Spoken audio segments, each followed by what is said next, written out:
করলেন। আন্তর্জাতিক ক্রিকেটে বল না করা ব্যাটারদের মধ্যে সবচেয়ে বেশি রান এখন মিস্টার ডিপেন্ডেবলের।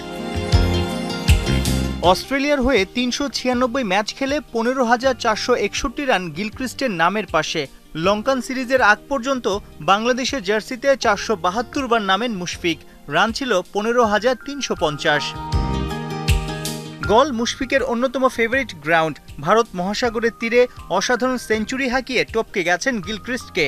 বয়স ৩৯-এর ঘরে এখনও যে ফুরিয়ে যাননি, ব্যাট চালিয়ে দারুণভাবে সেই বার্তাই দিলেন মুশফিকুর রহিম। গেল বছরের আগস্টে রাওয়ালপিন্ডিতে প্রথম টেস্টে ১৯১ রানের ম্যারাথন ইনিংস খেলেন মুশফিক। এরপরই যেন ব্যাটে ধরেছিল জং। টানা ১৩ ইনিংসে আসেনি কোনো 50। চারদিকের শত সমালোচনাগুলোই কি শক্তিতে রূপ নিল? ক্যারিয়ারের প্রথম ডাবল সেঞ্চুরি পাওয়া মাঠেই নতুন করে আবার ফিরে আসলেন। উইলোর ঝাঁজে সবাইকে চুপ করালেন মুশফিক।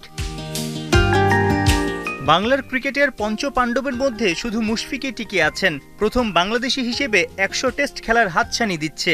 গলের পর কলম্বো টেস্টটা হবে তার ৯৮তম ম্যাচ। নভেম্বরে বাংলাদেশ সফর করবে আয়ারল্যান্ড। সব ঠিক থাকলে মুশির টেস্ট ম্যাচের সেঞ্চুরিটা হয়তো হয়ে যাবে ঘরের মাঠেই।